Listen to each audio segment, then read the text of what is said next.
Good morning student.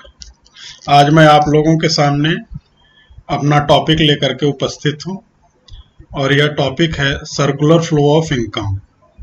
Circular flow of income basically national income accounting से related topic है, जो topic बताता है कि इनकम का फ्लो हमेशा बना रहता है इकोनॉमी में। इसी वजह से इसको सर्कुलर फ्लो नाम दिया गया है, क्योंकि ये खत्म ही नहीं होगा, ये लगातार बना रहता है इकोनॉमी में। अगर जब वो प्रोडक्शन सेक्टर से या प्रोड्यूसर सेक्टर से होता है तो फिर एज अ प्रोडक्शन गुड्स हो या सर्विस हो, दोनों के फॉर्म में होता है। और वहीं बाद में जब मार्केट में बन करके आता है तो कंज्यूमर उसको परचेज करते हैं, गवर्नमेंट परचेज करती है, बाहर एक्सपोर्ट किया जाता है। इस तरीके से गुड्स और सर्विस जो बनता है वो एक्सपेंडिचर के माध्यम से पैसे मिलता है और पैसे फिर बाद में डिस्ट्रीब्यूट हो करके as an income different agents के पास या फैक्टर ऑफ प्रोडक्शन के पास जाता है, जो कि आगे हम लोग देखेंगे। मेरे लेक्चर का जो आउटलाइन है वो इस तरीके से है। हम लोगों का जो की कॉन्सेप्ट होगा उसमें मीनिंग, सर्कुलर फ्लो का मीनिंग होगा और सर्कुलर फ्लो के टाइप्स होंगे मनी और रियल फ्लो के फॉर्म में, 2 सेक्टर मॉडल, 3 सेक्टर मॉडल और 4 सेक्टर मॉडल। तो बेसिकली मैं यहाँ पर केवल 2 सेक्टर मॉडल पर ही अपने डिस्कशन को कंसंट्रेट करूँगा और 3 सेक्टर मॉडल, 4 सेक्टर मॉडल चूंकि हमारे सिलेबस में नहीं है तो इसलिए इसको यहाँ पर ना लेकर के आगे की स्टडी के लिए आप लोगों को रखा जाएगा। तो अब मैं अपने लेक्चर की शुरुआत करता हूं। जैसा कि इसमें दिया गया है कि सर्कुलर फ्लो ऑफ इनकम होता क्या है, इसको मैंने अंडरलाइन किया हुआ है, आप लोग भी देख सकते हैं कि this is the flow of income और circular flow of economic activity. दोनों चीज है, या तो इनकम फ्लो ऑफ इनकम बोलिए इसको या फ्लो ऑफ इकोनॉमिक एक्टिविटी। और ये इकोनॉमिक एक्टिविटी जो होता है ये डिफरेंट एजेंट्स के थ्रू होता है। तो एजेंट्स भी आगे मैं अभी डिस्कस करूंगा, आप लोगों को देखना है कि कौन कौन से बेसिक एजेंट्स हैं इकोनॉमी के, जो कि इकोनॉमिक एक्टिविटीज करते हैं और उससे इनकम जनरेट होता है और उसका सर्कुलर फ्लो होता है जो कि कभी अंत ही नहीं होता है। ये सारे प्रोसेस हम लोग एक एक करके यहाँ पर समझेंगे। तो फिर से मैं इसको एक बार आप लोगों के सामने ला रहा हूँ। सर्कुलर फ्लो ऑफ इनकम होता क्या है? यह इकोनॉमिक एक्टिविटीज को रेफर करता है जो कि प्रोड्यूसर और कंज्यूमर के बीच में होते हैं। प्रोड्यूसर प्रोडक्शन करता है और कंज्यूमर कंज्यूम करते हैं। लेकिन प्रोड्यूसर प्रोडक्शन कैसे करता है, उसके लिए उसको फैक्टर्स ऑफ प्रोडक्शन की जरूरत होती है। जो फैक्टर्स ऑफ प्रोडक्शन उसको कंज्यूमर्स या हाउस होल्ड के यहाँ से ही हायर करके अरेंज करना होता है। इस तरीके से प्रोड्यूसर फैक्टर्स वहां से हायर करेगा और प्रोडक्शन करेगा और प्रोडक्शन करने के बाद उसी प्रोडक्शन को फिर हाउस होल्ड के पास बेचेगा, कंज्यूमर्स के पास बेचेगा, दूसरे इकोनॉमिक एजेंट्स के पास बेचेगा, जिससे कि उसके पास मनी आ जाए और उस मनी को लेकर के प्रोड्यूसर आगे की एक्टिविटीज को पूरा करे अपने।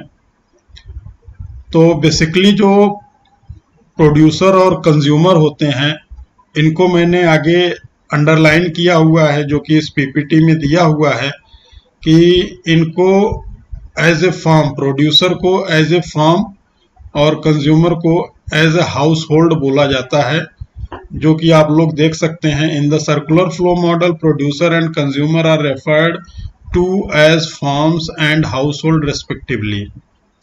तो हम लोगों को याद रखना है कि अगर सर्कुलर फ्लो मॉडल की बात हो रही हो तो सर्कुलर फ्लो मॉडल में हम लोग ये देखेंगे कि प्रोड्यूसर को फर्म और कंज्यूमर को हाउस होल्ड के नाम से हम लोग आगे रखेंगे और उसी से हम लोग समझेंगे।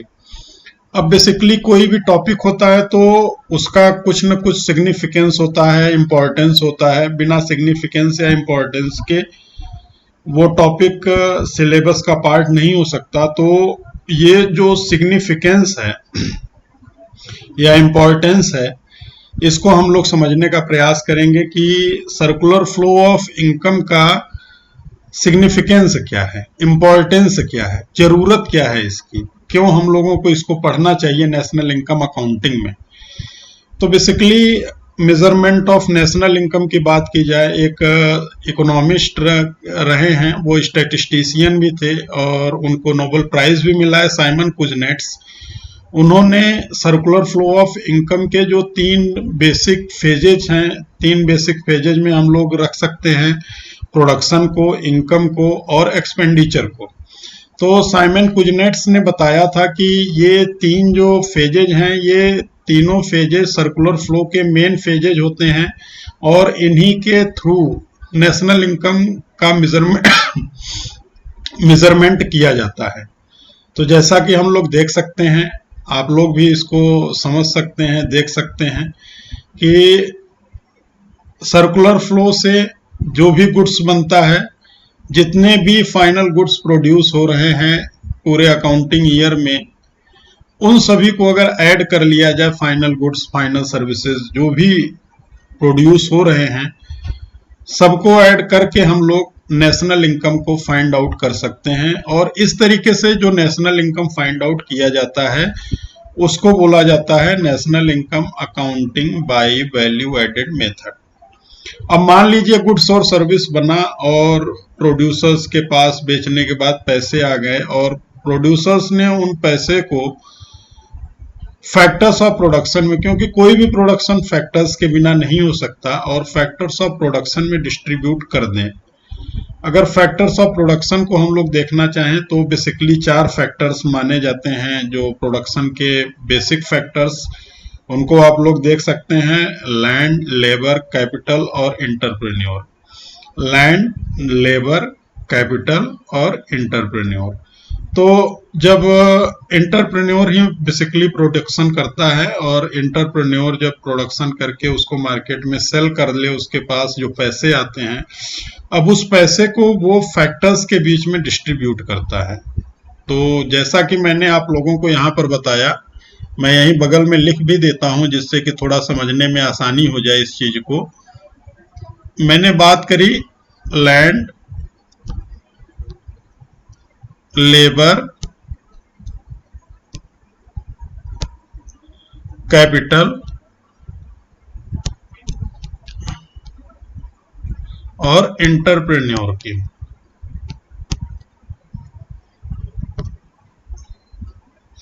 तो लैंड, लेबर, कैपिटल और इंटरप्रेन्योर,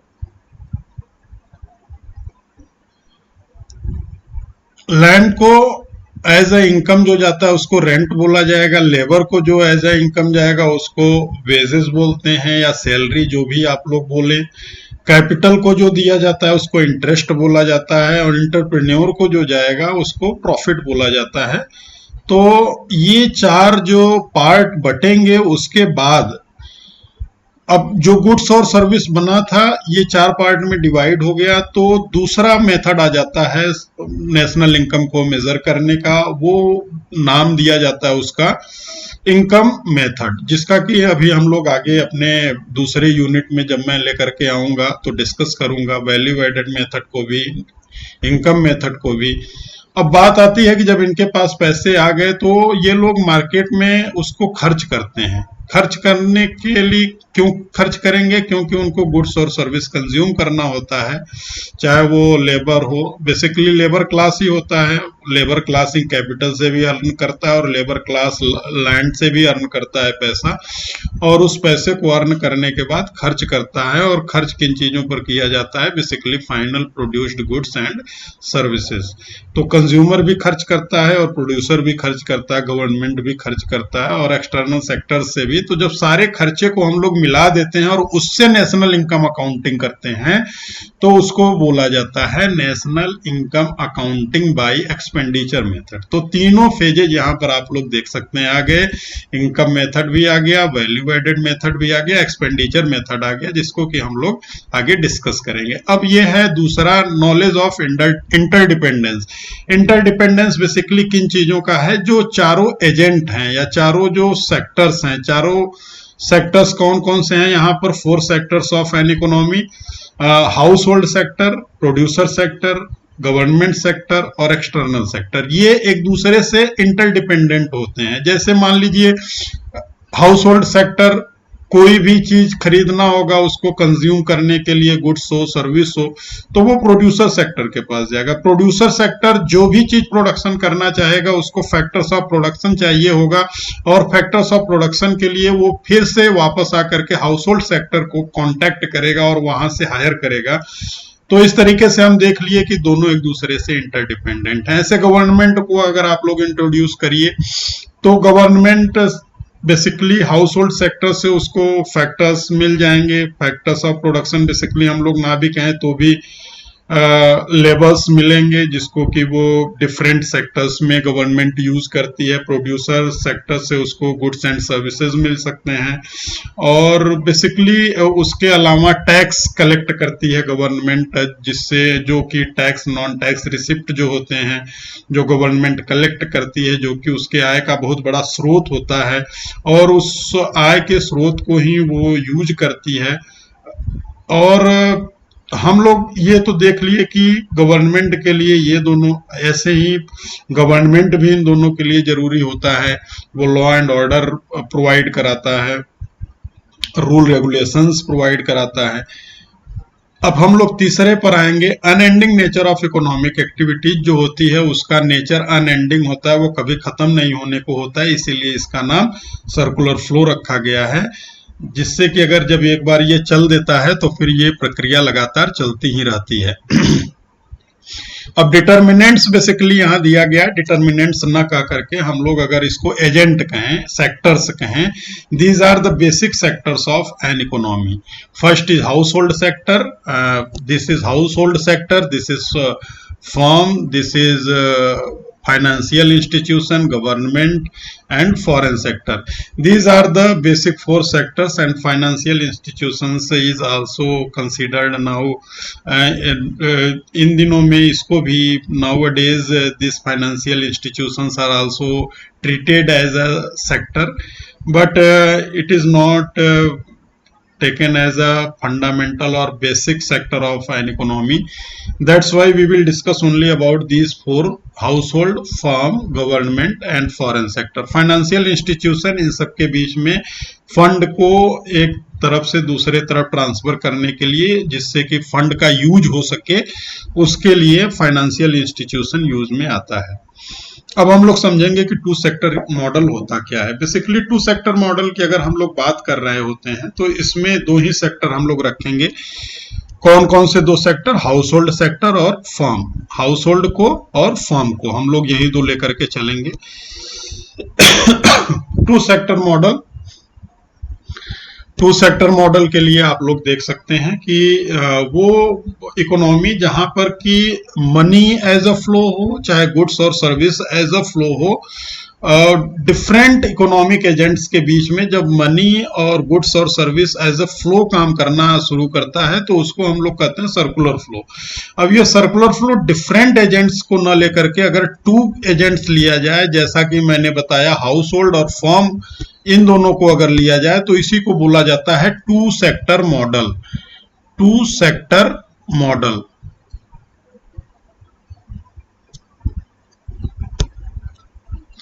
अब ये 2 सेक्टर मॉडल जो होता है, इसको हम लोग थोड़ा सा अगर पढ़ें तो इस वाले पोर्शन में, the circular flow of income, circular flow is a model of the economy in which the major exchanges are represented as flow of money, goods and services etc. between economic agents. The flow of money and goods exchanges in a closed circuit and correspond in value but run in the opposite direction. The circular flow analysis is the basis of national accounts and hence of macroeconomics. तो basically इसमें अगर first paragraph हम लोग देखें जो ऊपर लिखा गया है, उसमें बताता है कि जो भी सर्कुलर फ्लो होता है वो गुड्स का होगा, सर्विस का होगा, और गुड्स और सर्विस अगर ना लिया जाए क्योंकि ये रियल फॉर्म में हो जाता है गुड्स और सर्विस, तो मनी फॉर्म में होगा, और फ्लो ऑफ मनी होता है वो, इसको भी आगे मैं डिस्कस करूंगा अपने इसी यूनिट में कि रियल फ्लो क्या होता है और मनी फ्लो क्या होता है। और ये बेसिकली किस चीज के लिए जरूरी होता है, नेशनल अकाउंटिंग के लिए जरूरी होता है, नेशनल इनकम अकाउंटिंग और मैक्रो इकोनॉमिक्स के लिए ये बहुत ही महत्वपूर्ण हो जाता है। आगे अगर इसी को और एनालिसिस किया जाए तो जैसा मैं आप लोगों से डिस्कस कर चुका हूं कि 3 मेथड होते हैं और वो तीनों मेथड यहाँ पर दिया भी गया है, आप लोग देख सकते हैं, इनकम, एक्सपेंडिचर और आउटपुट। ये जो नेशनल इनकम अकाउंटिंग की ये जो तीनों मेथड यहाँ पर दिए गए हैं, इसमें इक्विलिब्रियम की बात करी जाती है और इक्विलिब्रियम टू सेक्टर जब मॉडल लिया जाता है, कई इसके एजम्पशंस होते हैं, उन एजम्पशंस को लेने के बाद अगर हम स्टडी करते हैं, अभी एजम्पशंस भी आगे मैं इसी अपने लेक्चर में डिस्कस करूंगा कि कौन कौन से वो एजम्पशंस होते हैं। तो इनकम, एक्सपेंडिचर और आउटपुट तीनों एक दूसरे के इक्वल हो जाते हैं, इसीलिए इन तीनों मेथड से ही नेशनल इनकम अकाउंटिंग की बात करी जाती है।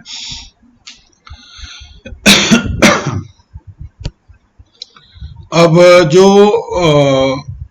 दो सेक्टर की बात करी गई थी, हाउस होल्ड सेक्टर की और प्रोडक्शन सेक्टर की, तो उसके बारे में ये स्लाइड डिस्कस करने के लिए रखा गया है कि हाउस होल्ड सेक्टर होता क्या है बेसिकली और उनका ऑब्जेक्टिव या उनका फंक्शन क्या होता है।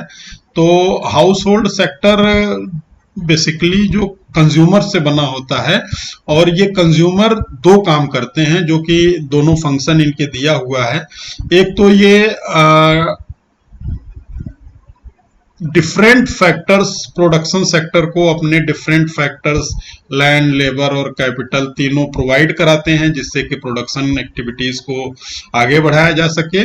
और जब वो प्रोडक्शन बढ़ करके बन करके तैयार हो जाता है तो उसको फिर कंजम्पशन करने के लिए एज अ कंज्यूमर परचेज करते हैं। ये दो मेन फंक्शन इनके होते हैं जिसको कि आगे पॉइंट वाइज मैंने नोट करने के लिए लिखा हुआ है, आप लोग नोट कर लीजिएगा कि पहला, इट इज ए पर्सन और group of people that share their income. Income कहाँ शेयर करेगा, वो मार्केट में शेयर करेगा। किस चीज के लिए शेयर करेगा, परचेज करने के लिए शेयर करेगा। Require goods and services to satisfy their personal wants. As a consumer ये काम करेगा, वो गुड्स और सर्विसेज वहां से परचेज करेगा और फाइनल गुड्स एंड सर्विसेज ही वो परचेज करेगा। बेसिकली हमेशा याद रखिएगा, अगर वो कंज्यूमर जो भी परचेज करता है एज अ कंज्यूमर तो वो final goods and services he purchase करेगा। इसके बाद लेबर, कैपिटल, लैंड और इंटरप्राइज, बेसिकली इंटरप्रेन्योरशिप जिसको हम लोग बोलते हैं, वो हाउस होल्ड सेक्टर से ही आता है और उसका मालिक वो हाउस होल्ड सेक्टर वाला ही होता है, चाहे लेबर हो उसका ही कैपिटल होगा, उसी का लैंड होगा, उसी में से इंटरप्रेन्योर्स या इंटरप्राइज भी आते हैं। और इनके जो दो मेन फंक्शन हैं जिसको कि अगर हम लोग यहाँ पर देखें तो ये दोनों फंक्शन दिए हुए हैं, टू फंक्शन। एक तो होता है कि they supply different factors of production और दूसरा होता है members of household also work as consumers. आप लोग देख सकते हैं जिसको कि मैं ऑलरेडी डिस्कस कर चुका हूं।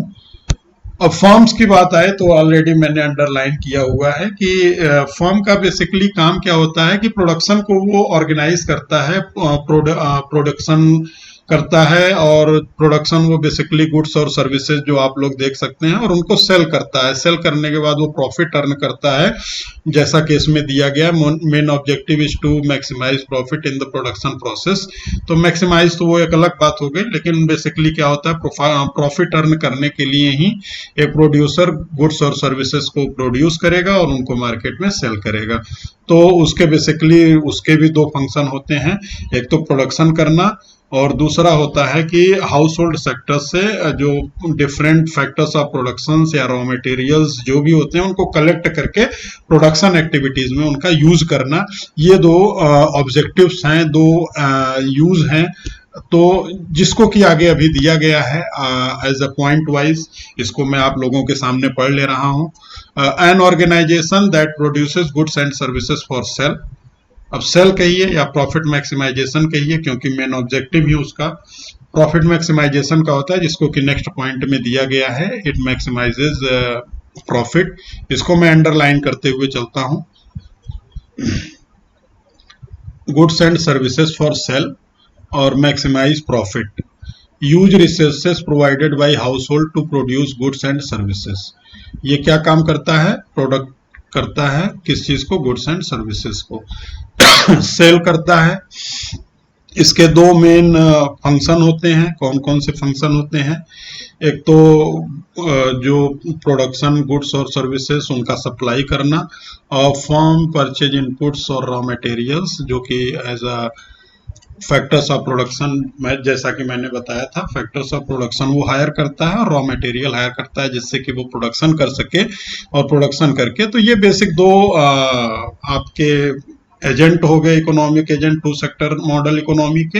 एक हाउस होल्ड हो गया और दूसरी तरफ आपका दूसरा एजेंट हो गया प्रोडक्शन या प्रोड्यूसर सेक्टर या फॉर्म, जो भी आप लोग यूज करना चाहें कर सकते हैं। अब इसके मेन एजम्पशंस क्या होते हैं, वो एजम्पशंस हम लोग यहाँ पर देखेंगे। कि पहला एजम्पशन से ध्यान रखिएगा, क्योंकि एजम्पशन के बिना कोई भी मॉडल डेवलप नहीं किया जा सकता। एजम्पशन बहुत जरूरी होता है। पहला जो एजम्पशन है, हाउस होल्ड स्पेंड्स, सारा जो पैसा उसका होता है, ऑल ऑफ देयर इनकम, वो खर्च कर देगा। किन चीजों पर खर्च करता है? गुड्स और सर्विसेज पर, जो कि फर्दर वो कंजम्पशन के यूज में लेता है। दूसरा इसमें दिया गया है, there is no saving. Basically एक पार्ट सेविंग के बिना है, जो कि हम लोगों को यहाँ पर पढ़ना है। सेविंग के साथ वाला भी मैं डिस्कस करूंगा, क्योंकि मैंने ऐड किया हुआ है, वो भी जानना जरूरी होता है। थोड़ा फाइनेंशियल इंस्टीट्यूशंस का रोल बढ़ता जा रहा है, तो आप लोगों को समझने के लिए जरूरी होगा। और दूसरा जो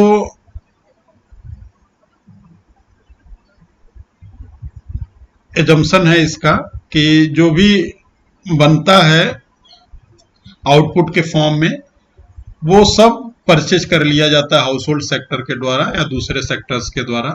तो जो भी बनेगा वो पूरा बिक जाएगा, पूरा खर्च होगा उस पर, और इनकम कुछ भी बचाया नहीं जाएगा, सेव नहीं किया जाएगा। और जो भी हाउस होल्ड सेक्टर हो या हाउस होल्ड सेक्टर, जितना भी उसका इनकम होगा, चूंकि हम दो सेक्टर इकोनॉमी की बात कर रहे हैं, तो केवल हाउस होल्ड सेक्टर पर ही कंसीडर करते हैं हम लोग, उस पर कंसंट्रेट करते हैं। तो हाउस होल्ड सेक्टर अपने पूरे इनकम को खर्च कर देता है, और कुछ भी उसका पार्ट सेविंग में नहीं रहता। तो आप लोग देख लीजिए, इसमें दो तीन और भी एजम्पशंस हैं। एक तो फाइनेंशियल सेक्टर नहीं होगा, गवर्नमेंट सेक्टर भी नहीं लिया जाएगा, और फॉरेन सेक्टर भी नहीं लिया जाएगा। अब दो सेक्टर इकोनॉमी आ गया है, आप लोग देख सकते हैं। इसमें ऊपर वाला जो पार्ट है, इसको मैं अगर ये मनी फ्लो लिख दिया जाए तो बहुत ही बेहतर होगा, जो मनी फ्लो। और ये जो नीचे वाला बना हुआ है, ये रियल फ्लो। तो दो तरीके के फ्लो होते हैं, जिसको कि आगे मैं डिस्कस करूंगा आप लोगों से। अब मनी फ्लो और रियल फ्लो को देख लें। मनी फ्लो क्या होता है, रियल फ्लो, तो पहले हम लोग रियल फ्लो को समझेंगे। रियल फ्लो में जो फैक्टर सर्विसेज होते हैं वो अपने रियल फॉर्म में होंगे, गुड्स और सर्विस भी अपने रियल फॉर्म में होगा, और वही फॉर्म से हाउस होल्ड को और हाउस होल्ड से फॉर्म को जाएगा। तो हाउस होल्ड से फॉर्म को क्या जाता है? Factor services. फैक्टर सर्विसेज मतलब वो लेबर के फॉर्म में, लैंड के फॉर्म में, कैपिटल के फॉर्म में, एंटरप्रेन्योर के फॉर्म में वो यूज किया जाएगा यहाँ पर। और उसके बाद जो गुड्स एंड सर्विस बनते हैं इन रियल फॉर्म में, ये हाउस होल्ड को बेच दिया जाता है। ये बेसिकली बार्टर सिस्टम से कोरिलेट अगर हम लोग करें इसको तो ज़्यादा बेहतर होगा। बार्टर सिस्टम के समय ये यूज किया जाता था। तो ये हो गया टू सेक्टर इकोनॉमी मॉडल का रियल फ्लो, और ये हो गया आप लोगों का मनी फ्लो। मनी फ्लो में क्या होगा? पेमेंट की बात करी जाएगी। अब यहाँ पर पेमेंट क्या मतलब, गुड्स एंड सर्विस इधर मिल गया, तो पेमेंट, जो पेमेंट जाएगा हाउस होल्ड से, ये रिसिप्रोकल होता है। बेसिकली जो रियल फ्लो होता है, मनी फ्लो, उसका रिसिप्रोकल होता है। गुड्स एंड सर्विस इधर जा रहा है तो उसका पेमेंट फर्म से हाउस होल्ड को, अगर गुड्स एंड सर्विस जा रहा है तो हाउस होल्ड से फिर फर्म को payment of goods and service आता है। इसी तरीके से अगर हम देखें, फैक्टर्स सर्विसेज अगर हाउस होल्ड से फर्म की तरफ आ रही हैं तो फिर इधर से अगर हम देखें तो फर्म से पेमेंट जाएगा फैक्टर सर्विसेज का, वो हाउस होल्ड को जाएगा, जो कि यहाँ पर एरो के थ्रू दिखाया गया है। इसको समझ लेना है और लर्न करना है। और फर्दर इसको दो पार्ट में आगे मैंने डिवाइड किया हुआ है, जिसको कि हम लोग आगे वाले में देखेंगे। फिगर एक्सप्लेनेशन इसमें दिया हुआ है, जिसको कि हम लोग देख लेंगे। फैक्टर मार्केट और प्रोडक्ट मार्केट, दो मार्केट की बात करी गई है, जिसको कि यहाँ पर जरूरत है डिस्कस करने की कि ये क्या है, फैक्टर मार्केट क्या है, प्रोडक्ट मार्केट क्या है। प्रोडक्ट मार्केट में बेसिकली गुड्स और सर्विस प्रोडक्शन प्रोड्यूस किए जाते हैं और उनको सेल किया जाता है। फैक्टर मार्केट में फैक्टर सर्विसेज सेल और परचेज किए जाते हैं। प्रोडक्ट मार्केट में गुड्स और सर्विस सेल एंड परचेज किए जाते हैं। तो ये है, इसको आप लोगों को आगे देखना होगा, जब हम लोग पढ़ भी चुके हैं ऑलरेडी और आगे भी डिस्कस करेंगे। रियल फ्लो और मनी फ्लो की बात की जाएगी, जैसा कि मैंने आप लोगों को बताया था इसमें रियल और मनी फ्लो। अब उसको मैं अलग अलग आप लोगों से डिस्कस करूंगा। रियल फ्लो क्या होता है? रियल फ्लो बेसिकली जब बार्टर सिस्टम की बात मैंने करी थी आप लोगों को, या इसमें दिया गया है कि मनी फ्लो क्या होता है और रियल फ्लो क्या होता है। तो पहले मैं मनी फ्लो को आप लोगों को अंडरलाइन करके बता रहा हूँ। Money flow refer to the flow of money across different sectors of the economy. तो money flow flow of money होता है, और जो रियल फ्लो होता है वो क्या होता है? रियल फ्लो यहाँ पर दिया गया है, real flow refer to the flow of goods and services among different sector of the economy. दोनों दे दिए गए हैं। रियल फ्लो जो होता है flow of goods and service होता है, और money flow flow of money होता है, जो कि डिफरेंट सेक्टर्स में फ्लो करता रहता है। इकोनॉमी के डिफरेंट सेक्टर, जैसा कि आप लोग देख चुके हैं, 4 सेक्टर्स होते हैं, जिसमें से हम लोगों ने 2 सेक्टर्स लिया है। 4 सेक्टर्स कौन कौन से हैं? House hold, producer, government, external, जिसमें से हमने हाउस होल्ड और प्रोड्यूसर को लेकर के अपनी बात करी है। तो ये 2 तरीके का फ्लो है, मनी फ्लो और रियल फ्लो, जैसा कि इसमें दिया गया है। आगे आप लोग अगले स्लाइड में देखिएगा। इस स्लाइड में दिया गया है कि money flow are reciprocal of real flow. जैसा कि मैंने अपने ऊपर के जो डिस्कस कर रहा था उसमें बताया था कि रेसिप्रोकल कैसे होता है। कि रियल फ्लो में देखिए, फर्म से हाउस होल्ड को गुड्स एंड सर्विस जा रहा है, तो उसके रेसिप्रोकल हाउस होल्ड क्या कर रहा है? पेमेंट कर रहा है उसी गुड्स एंड सर्विस का। और इसी तरीके से अगर इधर देखा जाए तो हाउस होल्ड से फैक्टर सर्विसेज फर्म को जा रहे हैं, तो फर्म क्या कर रहा है? अब पेमेंट कर रहा है। किस चीज का? फैक्टर्स का पेमेंट कर रहा है। तो इसलिए जो ये पॉइंट आता है यहाँ पर कि money flow are reciprocal of real flow, तो जो कि वहां पर दिखाया मैंने। और एक दो चीजें इस स्लाइड में भी जरूरी हैं, जो कि देख लेना हम लोगों के लिए जरूरी है। रियल फ्लो बेसिकली जो जुड़ा हुआ है वो किस चीज से जुड़ा हुआ है? Real flow basically prevail in the economy. Workers provide their labors. Money flow are the receipt of real flow, reciprocal of real flow. When money is used as a medium of exchange, money is used as a medium of exchange in a barter system. अगर barter system की बात करी जाएगी तब उसमें real flow होता है। Real flow में basically in the form of goods and services के रूप में ही उसके ओरिजिनल रियल फॉर्म में ही ट्रेड होता था पहले बार्टर सिस्टम में। मनी का कोई रिलेवेंस नहीं था। लेकिन एक चीज आप लोगों को यहाँ पर मैं डिस्कस करना चाहूंगा कि ये सारी प्रक्रिया तभी तक होती थी। आगे इसमें दिया गया है कि workers provided their labor services field which was a real flow. They received payment in term of grain which again was a real flow. However, barter system of exchange worked successfully only when human wants were limited. अब हम लोगों को यहाँ देखना है, limited पर consider करना है। जब तक ह्यूमन वांट्स लिमिटेड होता है तब तक तो ठीक है, बार्टर सिस्टम चला। लेकिन बाद में बार्टर सिस्टम फेल हो गया, और बार्टर सिस्टम फेल होने का जो सबसे बड़ा कारण था कि ह्यूमन वांट्स लिमिटेड नहीं रह गया, और उसका इंटरडिपेंडेंस भी मल्टीप्लाई हो गया। तो इसके वजह से गुड्स एंड सर्विस के रूप में जो भी फ्लो था उसको न लेकर के बाद में मनी फ्लो इमर्ज हुआ और मॉनेटरी सिस्टम पूरा इमर्ज हुआ, जिसको कि यहाँ पर दिया गया, आप लोग देख सकते हैं, मनी एंड मॉनेटरी फ्लो। और उसके बाद फिर पूरी सिस्टम, पूरी प्रक्रिया और भी आसान हो गई, जिससे कि फैक्टर्स के प्रोडक्शन को और प्रोडक्शन प्रोसेस को, उसके सेल को और टोटल जो नेशनल इनकम अकाउंटिंग है उसको करने में आसानी हुई। अब यहाँ पर रियल फ्लो और मनी फ्लो बेसिकली अलग अलग करके मैंने रखा हुआ है। रियल फ्लो जैसा आप लोग देख सकते हैं कि फॉर्म और हाउस होल्ड बने हुए हैं। फॉर्म और हाउस होल्ड, तो हाउस होल्ड से फैक्टर सर्विसेज फॉर्म को जाते हैं, ये रियल फ्लो है। तो फैक्टर सर्विसेज रियल फॉर्म में जाएगा और फॉर्म से goods and services house hold को आएगा रियल फॉर्म में, वो मनी के फॉर्म में ना आकर के, इसलिए इसको बोला जाता है रियल फ्लो। अब बात करी जाएगी मनी फ्लो की, या नॉमिनल फ्लो। मनी फ्लो को नॉमिनल फ्लो भी कहा जाता है। तो मनी फ्लो क्या होता है? मनी फ्लो बेसिकली जैसा कि आप लोग देख सकते हैं कि जो हाउस होल्ड से अगर देखा जाए, या मनी फ्लो हाउस होल्ड से फॉर्म को क्या जाएगा, कंजम्पशन एक्सपेंडिचर जाएगा। किन चीज़ों पर कंजम्पशन एक्सपेंडिचर? गुड्स और सर्विस को परचेज करने के लिए। और इधर से जो जाता है वो फैक्टर पेमेंट जाता है, रेंट के रूप में, वेजेस के रूप में, इंटरेस्ट के रूप में और प्रॉफिट के रूप में। तो ये हो गया रियल फ्लो और मनी फ्लो। आप लोगों को ध्यान देने की जरूरत है, क्योंकि ये दोनों टॉपिक कई बार पूछे जाते हैं। ये तीनों जो मैंने अलग अलग करके दिखाया हुआ है, मनी फ्लो, रियल फ्लो और two sector circular flow of income, ये तीनों आप लोगों को के लिए बहुत ही महत्वपूर्ण है। इसी पर ज़्यादा क्वेश्चन पूछे जाते हैं। तो ये तीनों ग्राफ आप लोग ध्यान से देखिएगा और इसको लर्न करने का प्रयास करिएगा।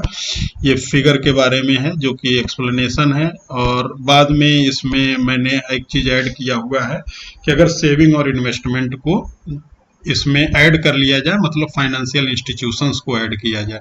अभी हम लोगों ने माना था कि फाइनेंशियल इंस्टीट्यूशन फिक्स होता है, कांस्टेंट होता है, उसको हम लोग कांस्टेंट, जब एजम्पशन की बात करते हैं, जैसे कि मैं अगर यहाँ पर देखूं तो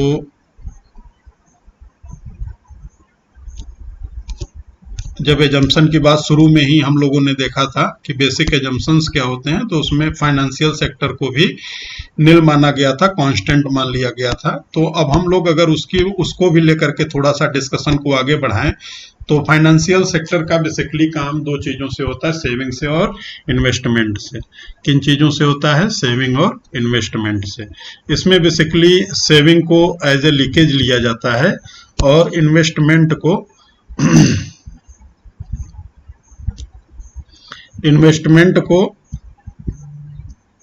इंजेक्शन के रूप में लिया जाता है। ये कहा जाता है कि अगर इन्वेस्टमेंट यूज किया जाएगा तो उससे नेशनल इनकम बहुत तेजी से बढ़ना शुरू करता है, और अगर सेविंग बहुत ज़्यादा किया जाएगा, सेविंग पर फोकस किया जाएगा, तो उससे नेशनल इनकम कम होता है और सर्कुलर फ्लो उसका घटने लगता है।